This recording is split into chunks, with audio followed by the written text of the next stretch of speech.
é poder, vida para todo que crer, ao cativo, liberdade, e ao mundo, transformação viva. Jesus é poder, vida para todo que crer, para o ferido, a cura do aflito, a esperança e para todos. Jesus é poder.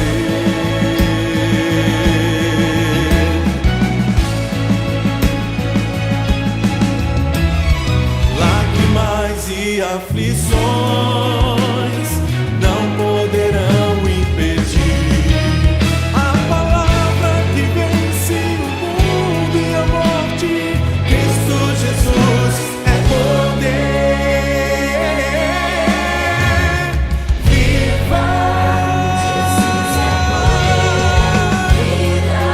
Para todo que crer, ao cativo, liberdade, e ao mundo, transformação viva. Jesus é poder, vida para todo que crê, para o ferido, a cura do aflito, a esperança e para todos. Jesus é poder.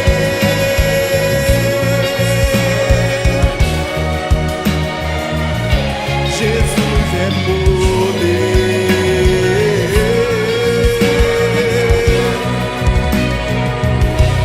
Jesus é poder.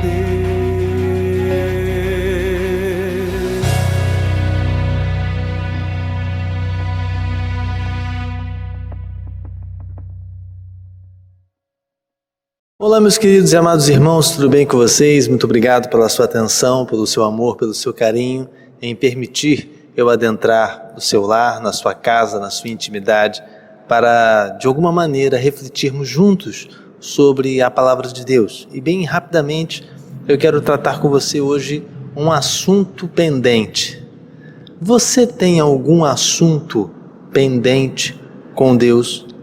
Você tem algum assunto pendente que pertence ao seu passado, que foi executado no seu passado e que ninguém sabe, mas que ainda traz algumas consequências no seu presente? Sim, o seu presente é inteiramente impactado pelas decisões que você fez lá no passado. Eu quero pensar com você que nós não podemos continuar jogando esse passado para debaixo do tapete. Essas situações que aconteceram no seu passado e que ainda não foram pedidas de forma clara e objetiva, perdão a Deus ou perdão a quem deveria pedir perdão, ou até mesmo resolver um assunto pendente, uma situação que deve ser tratada com muito amor, com muito carinho, com muita sabedoria vinda do Senhor, mas que esse assunto precisa ser resolvido. Talvez uma briga familiar, um problema no trabalho, uma amizade que foi desfeita sem necessidade, porque a sua opinião no passado era uma e hoje é totalmente diferente. Eu quero pensar com você, querido, que a Bíblia nos ensina e que precisamos ter atenção aos assuntos pendentes da nossa vida. Na Bíblia existe um exemplo típico sobre assunto pendente que teve de ser resolvido para que uma situação no presente daquela época fosse solucionado da melhor maneira possível. Em 2 Samuel, no capítulo 21, a partir do primeiro verso, a palavra de Deus diz assim: E houve nos dias de Davi uma fome de 3 anos consecutivos. E Davi consultou ao Senhor, e o Senhor lhe disse: É por causa de Saul e da sua casa sanguinária, porque matou os gibeonitas. Então chamou o rei aos gibeonitas e lhes falou: Ora, os gibeonitas não eram dos filhos de Israel, mas do restante dos amorreus. E os filhos de Israel lhes tinham jurado, porém Saul, no seu zelo à casa dos filhos de Israel e de Judá, procurou feri-los. Disse, pois, Davi aos gibeonitas: Que quereis que eu vos faça? E que satisfação vos darei para que abençoeis a herança do Senhor? Então os gibeonitas lhe disseram: não é por prata nem por ouro que temos questão com Saul e com a sua casa, nem tampouco pretendemos matar pessoa alguma em Israel. E disse eles: que é, pois, que quereis que vos faça? E disseram ao rei Davi: o homem que nos destruiu e intentou contra nós de modo que fôssemos assolados, sem que pudéssemos subsistir em termo algum de Israel, de seus filhos se nos deem 7 homens, para que sacrifiquemos ao Senhor em Gibeá de Saul, o eleito do Senhor. E disse o rei Davi: eu os darei. O que fazer para acertar um assunto pendente com Deus? Existem algumas coisas que Deus esquece. A própria palavra de Deus fala que os nossos pecados, eles, com o passar do tempo, eles sendo arrependidos de maneira correta e verdadeira, esses pecados são cancelados e esquecidos perante o Senhor. Mas o problema é que aquilo que não envolve pecado, ou se não houve arrependimento de um pecado, essa ação não foi ainda esquecida. Então tem 2 opções: ou você pede perdão verdadeiramente e se arrepende desse ato e não faz mais, como Jesus mesmo falou para a mulher adúltera: vai, não peques mais, ou essa situação ainda estará pendente. E aí eu pergunto a você se você tem algum assunto pendente com Deus. Se você tem pouco tempo para resolver isso, porque o dia de amanhã não ainda tem uma garantia que vai existir. É necessário pedir ao Senhor sabedoria para resolver isso. Eu quero te dar algumas dicas bem rápidas sobre como resolver um assunto pendente com Deus. A primeira dica que eu posso te conceder é que nós temos que observar o nosso passado, porque o nosso passado interfere diretamente no nosso presente. Davi era rei de Israel. O rei Saul não estava mais no poder. E a palavra de Deus fala, no texto que lemos, que o povo de Israel estava passando fome. Ou seja, Deus estava tocando numa área sensível da existência do povo de Israel. Então, Davi pergunta ao Senhor: por que isso está acontecendo? E a razão não era no presente, a razão era no passado. A família de Saul, conjuntamente com o povo de Israel, tocou em quem não devia tocar, fez o que não devia fazer e não se arrependeu dos seus pecados. Quero lembrar a você que Saul foi rei perante Israel, mas houve um período da vida de Saul que ele não estava mais fazendo a vontade do Senhor. E quero lembrar que a autoridade constituída por Deus, normalmente, ela tem um comportamento muito parecido com o seu povo. Então, quando Saul não estava fazendo a vontade do Senhor mais, era bem provável também que Israel também não estivesse fazendo a vontade do Senhor conjuntamente com seu rei, porque o rei era do povo. Então, o rei representa o comportamento de um povo. Até mesmo hoje em dia, os presidentes das nações, os reis ainda no poder, eles representam o poder e o comportamento de seu povo. E eu quero então te dizer, querido, com muito amor e carinho, que o rei Davi só conseguiu resolver essa situação porque ele observou o passado. Um passado terrível na história de Israel, havia acontecido algo terrível e por isso o Senhor estava punindo a Israel. Talvez você esteja vivendo também uma situação de correção no seu presente e não consegue observar a razão disso.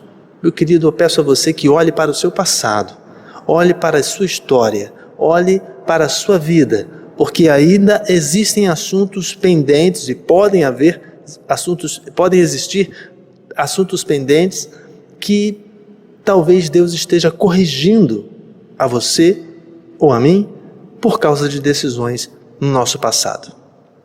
Observe o seu passado.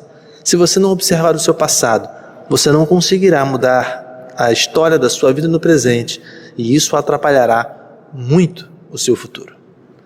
Outra coisa interessante que a gente pode destacar com relação a essa situação de como resolver um assunto pendente com Deus, a segunda ideia que eu posso destacar é que nós temos que ter coragem para pedir a Deus que nos mostre a fonte da nossa dor. Davi teve muita coragem ao perguntar para o Senhor o que estava acontecendo. A palavra de Deus fala claramente que o Senhor falou a Davi, ou seja, ele só falou porque Davi perguntou. E o que me faz estranhar é que Davi era um homem fiel, um homem que tinha a sua intimidade com Deus, um homem que escreveu os Salmos, um homem que tinha intimidade com Deus, que tinha valores maravilhosos, teve as suas falhas sim, mas nessa época ele ainda estava na presença do Senhor plenamente, não havia cometido grandes erros na sua vida espiritual, ele tinha ainda uma intimidade muito alta com o Senhor, mas ele levou 3 anos para poder perguntar para o Senhor o que estava vendo. O povo estava passando fome. Ele, como rei, talvez não estivesse passando fome, mas o seu povo estava passando fome. Talvez você nunca teve a oportunidade de passar fome por muito tempo, mas imagine só, se no ano de 2021, 22 e 23 consecutivos, eles não produzissem matéria-prima, não produzissem comida, literalmente alimentos, para você comer. Você já pensou de você sair da sua casa, ir no mercado e não ter o que comprar? Não é falta de dinheiro, é falta de produto. No caso, estava acontecendo exatamente isso com Israel. Não faltava dinheiro, mas não faltava gente também para comer, mas faltava alimento. Então quer dizer que o trigo não dava, as frutas não davam, as verduras não produziam, as situações normais de alimentação do povo não aconteciam. Por quê? Porque faltava alimento, não faltava dinheiro, faltava alimento por 3 anos. E no 3º ano, Davi perguntou ao Senhor: Senhor, qual é a razão? Por que nós estamos passando por essa dificuldade? O povo aparentemente não estava em erro. O rei do povo era Davi e o rei do povo não estava aparentemente em erro grave. Ele não tinha cometido nenhum erro grave até aquele momento. Então por que ele estava passando aquela dificuldade? Ele só teve a resposta certa depois da sua pergunta ao Senhor. Então eu quero te encorajar, te incentivar a perguntar a razão por que você está passando por isso agora. Tem que ter coragem para isso. Porque quando você perguntar para Deus por que você está passando por isso agora, Ele vai te responder. O Espírito Santo de Deus vai te responder. E Ele vai mostrar qual é a razão. E normalmente a razão é culpa nossa. É alguma coisa no passado que nós fizemos de errado. É alguma coisa no passado que ainda está pendente, que ainda falta arrependimento, que ainda falta perdão, que ainda falta você buscar o teu irmão e ir lá e pedir perdão a ele. Meu amado, se você tem algum assunto pendente que está ainda impactando o seu presente, você precisa ter muita sabedoria para lidar com isso. Mas uma coisa é certa, você tem que se resolver com Deus. Eu não estou falando para você chegar e confessar os seus pecados para pessoas que não são maduras o suficiente. Às vezes as pessoas cometem erros no passado e a coisa já está muito bem resolvida, Deus já perdoou e a pessoa fica se martirizando porque não contou ao seu próximo, porque não fez algo mais de perdão, mais ligado ao perdão ao seu próximo. Meu querido, não estou falando sobre isso. O que eu estou falando é que você precisa se resolver com Deus. E esses assuntos pendentes precisam ser perdoados pelo Senhor. Mas para isso você precisa perguntar: Senhor, o que eu fiz no meu passado que ainda está pendente? Qual é o comportamento da minha vida no presente que ainda tem muito a ver com as coisas do passado? E aí vem a terceira ideia que eu posso destacar com você hoje: como nós podemos resolver assuntos pendentes com Deus. A terceira ideia que eu posso destacar é agir para resolver. O texto fala claramente que Davi, depois que recebeu a resposta do Senhor, ele chamou os gibeonitas. Quem eram os gibeonitas? Os gibeonitas eram um povo que fez um acordo com Josué. Lembrando que a diferença entre Josué e Davi são de séculos, muitos anos se passaram.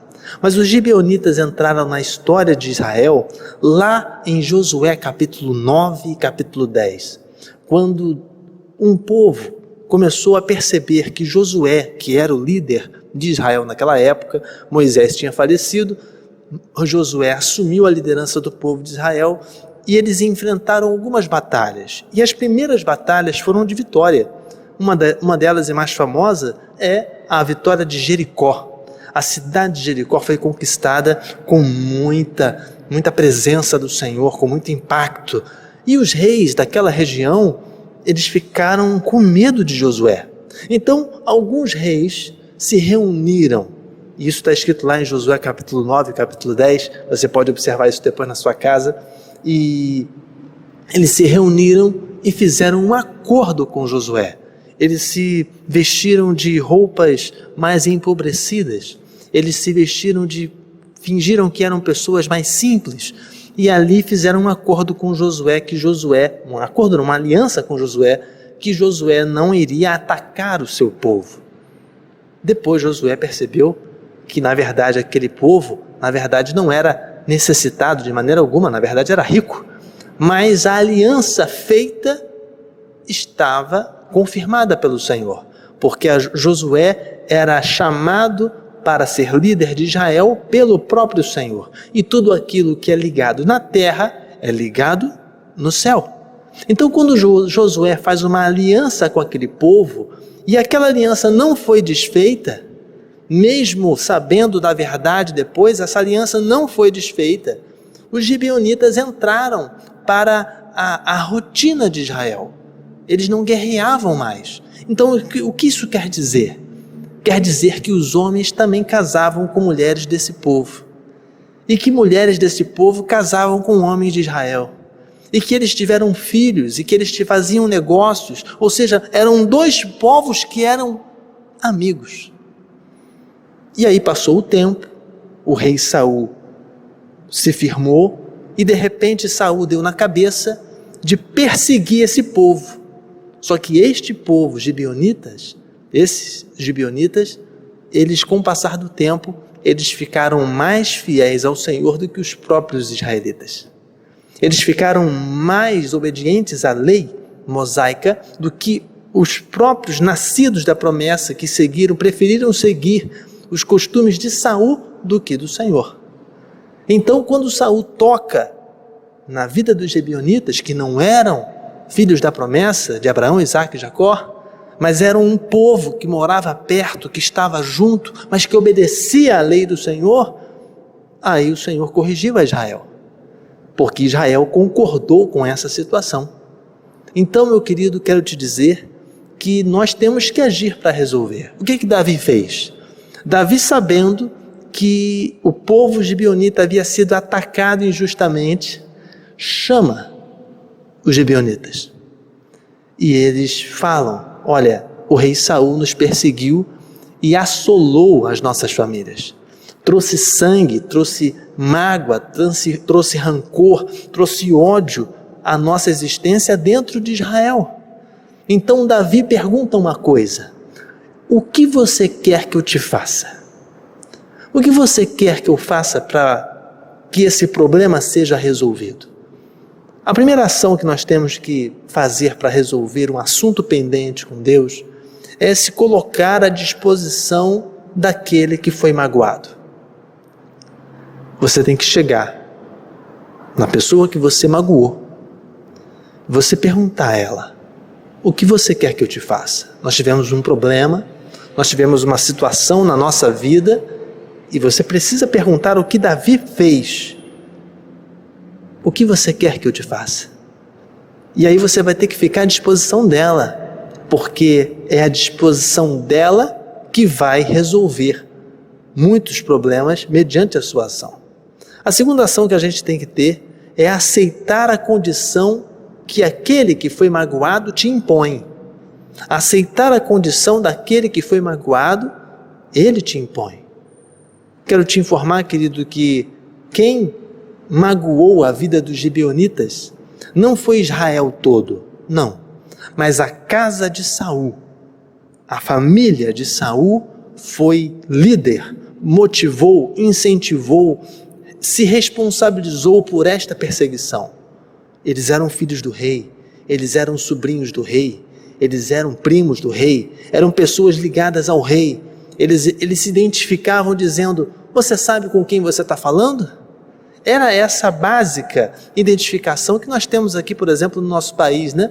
Aqui de vez em quando as pessoas falam: você sabe com quem você está falando? E aí ela dá a referência do poder. Eu sou filho de alguém, eu sou neto de alguém, eu tenho tal autoridade. Era isso que os filhos de Saul, que os sobrinhos de Saul, aquela galera toda, família de Saul fazia, porque eles eram parentes do rei.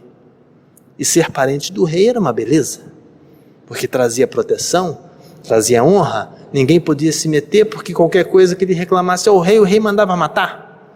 Isso aconteceu aqui mesmo no Brasil. Na época de Dom Pedro I, Dom Pedro II, ninguém podia mexer com a família real, porque qualquer coisa ia para a forca. E eu quero te dizer, querido, que muitas e muitas vezes nós não aceitamos a condição do magoado, daqueles que foram magoados por nós. Eu quero te informar e quero te lembrar: você já magoou pessoas. Com todo amor e carinho, você não é santinho. Com todo amor e carinho, o teu passado, o meu passado, nos condenam. E todos nós já magoamos alguém. Aqueles que amamos e aqueles que não amamos. Todos nós temos o poder tremendo de magoar pessoas. E temos que ter cuidado com isso. Então, meu amado, você precisa aceitar a condição daquele que foi magoado. Não é a sua condição, é a condição daquele que foi magoado. E aí a terceira: ação para resolver. Cumprir com a sua palavra. Quando o rei Davi pergunta a eles: o que vocês querem que eu faça para resolver esse problema?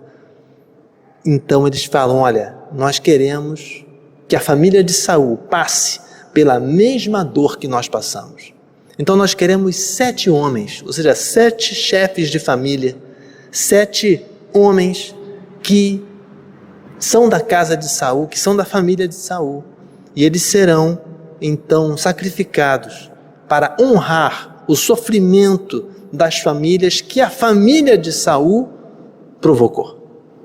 Meu amado, quero te dizer que nos tempos de hoje, uma das coisas que mais temos tido problemas na vida da igreja é com a palavra do crente. A palavra do crente hoje quase não tem valor. Infelizmente, a gente precisa de contrato. A gente precisa ter um papel assinado. Porque se você ficar falar de boca, se você contratar uma coisa de boca, é difícil. Muito raramente você encontra alguém de palavra, alguém que cumpra a sua palavra. Então, querido, se você quer resolver e sair da condição e do problema que você talvez esteja vivendo, agora você precisa resolver os assuntos pendentes que estão na sua vida. Às vezes são assuntos secretos, às vezes são assuntos públicos, às vezes são assuntos particulares, individuais, você e Deus, mas assunto pendente precisa ser resolvido.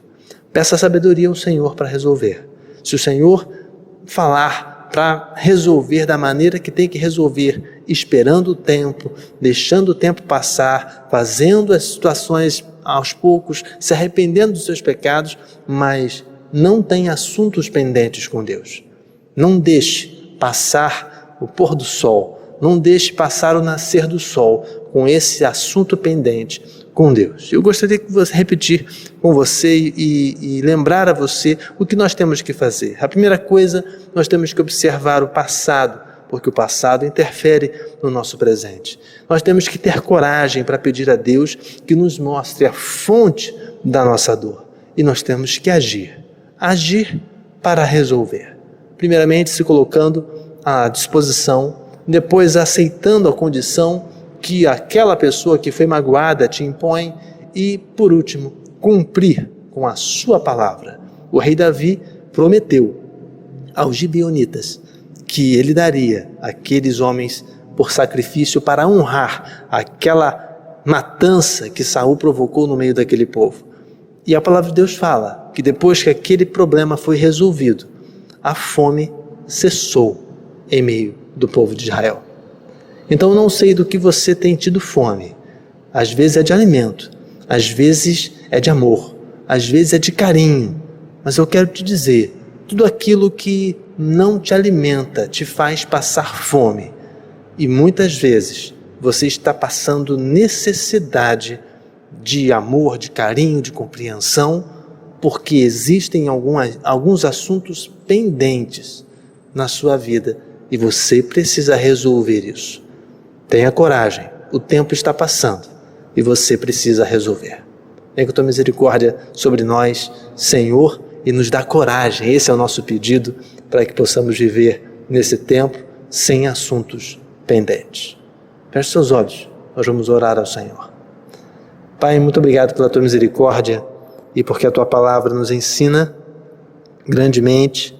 E esse texto, Senhor, tão antigo, mas tão atual.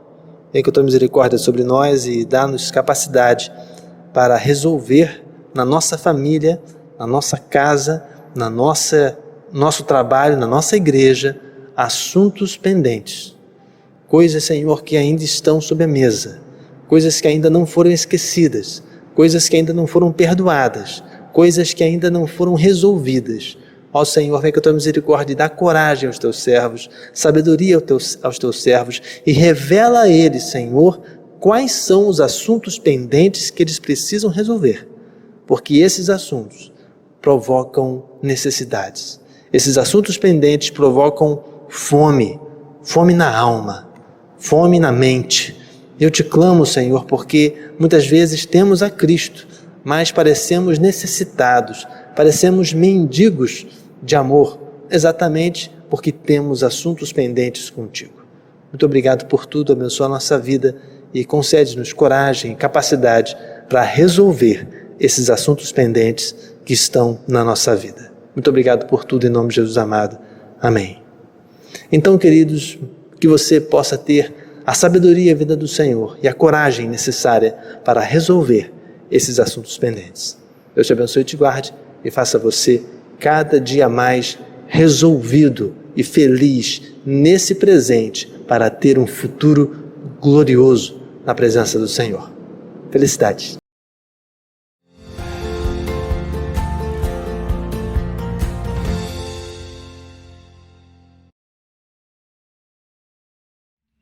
Olá, meus irmãos queridos, eu espero que todos se encontrem muito bem. Eu sou Carla, sou casada com o pastor William, somos missionários em Medellín, na Colômbia, já há 7 anos e trabalhamos com plantação e revitalização de igrejas. Neste momento eu quero compartilhar com os irmãos um pouco de como foi o meu chamado missionário, como foi que eu vim para o campo missionário. Eu me lembro de que quando eu ainda era criança, eu fazia parte de uma igreja que amava missões e que falava muito sobre missões durante todo o ano, não somente no período de campanha. Então, aquele universo onde se falava tanto de missões foi me envolvendo. E eu ainda criança me lembro dos missionários que foram visitar a nossa igreja, dos testemunhos, das histórias deles de vitórias, mas também de muita tristeza e perseguição no campo missionário. E um momento, um casal de missionários foi à nossa igreja e enquanto o esposo falava para a igreja, a esposa foi falar para a gente, para as crianças no culto infantil. E aquilo foi muito especial, porque ela compartilhou conosco a experiência dela como missionária no campo missionário e ela falou na nossa linguagem para as crianças, de maneira que a gente pudesse entender aquilo que a gente ouvia falar durante as campanhas, mas agora a gente poderia conhecer a experiência de alguém que esteve ali no campo, que estava no campo missionário. E naquele momento eu me lembro que ela dizia que havia muitas crianças que ainda não conheciam sobre Jesus, não conheciam os heróis da nossa Bíblia, da nossa fé, e essas crianças não conheciam esses heróis, não conheciam Sansão, não conheciam o rei Davi, não conheciam a rainha Esther, não conheciam o apóstolo Paulo, Pedro e todos esses personagens que para nós são tão importantes porque são exemplo de fé. E aquelas crianças, e muitas crianças no mundo, não conheciam esses personagens. E aquilo falou muito forte ao meu coração, porque eu pensei, gente, como que alguém, como alguma criança como eu, pode ter uma infância que não conheça esses heróis, esses personagens, essas pessoas tão importantes? E ali eu fiquei com essa pulga atrás da orelha, não é possível que isso aconteça. E eu me coloquei no lugar dessas crianças que nunca tinham ouvido falar de Jesus, nunca tinham ouvido falar desses personagens da palavra de Deus. E eu senti tristeza por elas. E ali começou tudo. Ali começou a minha trajetória e hoje eu consigo perceber que desde aquele momento Deus esteve me preparando para que eu pudesse estar aonde eu estou agora e esteve me preparando para que eu vá para onde Ele quiser que eu esteja no futuro. E toda a minha vida foi assim. Quando mais ou menos na minha adolescência eu lembro de uma mensagem em que o pastor falava sobre legado, sobre o legado que nós vamos deixar. E eu pensava sobre isso, qual é o legado que eu quero deixar com a minha vida? Bem, com a minha vida eu quero impactar outras vidas. Eu quero impactar outras vidas de maneira eterna. Então, eu quero fazer a diferença para as pessoas de uma maneira que seja eterna. Eu quero apresentar Jesus a elas. Porque só Jesus impacta as nossas vidas, transforma as nossas vidas, toca as nossas vidas de maneira eterna. Então eu quero apresentar Jesus para as pessoas e quero falar para elas sobre esse amor que chegou à minha vida e fez com que eu tivesse vida eterna. Eu quero fazer isso. Então ali eu também comecei a pensar sobre o meu legado, sobre o que eu gostaria de deixar, sobre como eu gostaria de investir a minha vida. E com 17 anos eu disse sim ao Senhor e eu disse sim ao chamado que Ele me fez para ir ao campo missionário. E aqui estou, em Medellín, junto com meu esposo, cumprindo a missão do Senhor. Mas eu quero falar com vocês sobre algo interessante também, sobre uma vida para viver o poder de transformar. Já que a nossa campanha fala sobre viver o poder de transformar, eu quero falar para você sobre isso, uma vida para viver o poder de transformar. E aí eu vou lá em 2 Timóteo capítulo 1, e nos versículos 8 e 9, que diz o seguinte: não te envergonhes, portanto, do testemunho de nosso Senhor, nem do seu encarcerado, que sou eu. Pelo contrário, participa comigo dos sofrimentos a favor do Evangelho, segundo o poder de Deus, que nos salvou e nos chamou com santa vocação, não segundo as nossas obras, mas conforme a sua própria determinação e graça que nos foi dada em Cristo Jesus antes dos tempos eternos. Então, segundo esses dois versículos, que são versículos também claves para a nossa campanha, versículos chaves para a campanha desse ano, a gente vai entender como viver uma vida que impacte outras vidas, uma vida que deixe um legado. E aqui no versículo 8 diz o seguinte: não te envergonhes, portanto, do testemunho de nosso Senhor. Então, primeira coisa para viver uma vida que deixe um legado, uma vida que viva o poder de transformar outras vidas, não te envergonhes do testemunho de Jesus Cristo. Não te envergonhes daquilo que o Senhor fez na tua vida. Usa esse testemunho para impactar outras vidas. Usa aquilo que o Senhor fez em ti para que você possa ser instrumento para transformar outras vidas. Simplesmente compartilhe aquilo do qual você já experimentou, tem vivido, tem sentido, essa perspectiva nova, eterna que você há recebido, que você já recebeu. Compartilhe isso e não se envergonhe do que Cristo fez na sua vida. Outras pessoas também precisam experimentar aquilo que você experimenta. Não seja egoísta de não falar sobre Jesus por medo de sofrer alguma represália, alguma atitude hostil. Não faça isso. Compartilhe sobre aquilo que você tem vivido. Outra coisa também fala o seguinte: participa comigo dos sofrimentos a favor do Evangelho. Então a gente viu, não te envergonhes e se for necessário sofrer, padecer a causa do Evangelho, não tenha medo. Não tenha medo do que vai acontecer. Saiba que a todo momento o Senhor vai estar contigo. Em cada momento. E essa é a palavra de força e de esperança que o apóstolo Paulo está apresentando a Timóteo.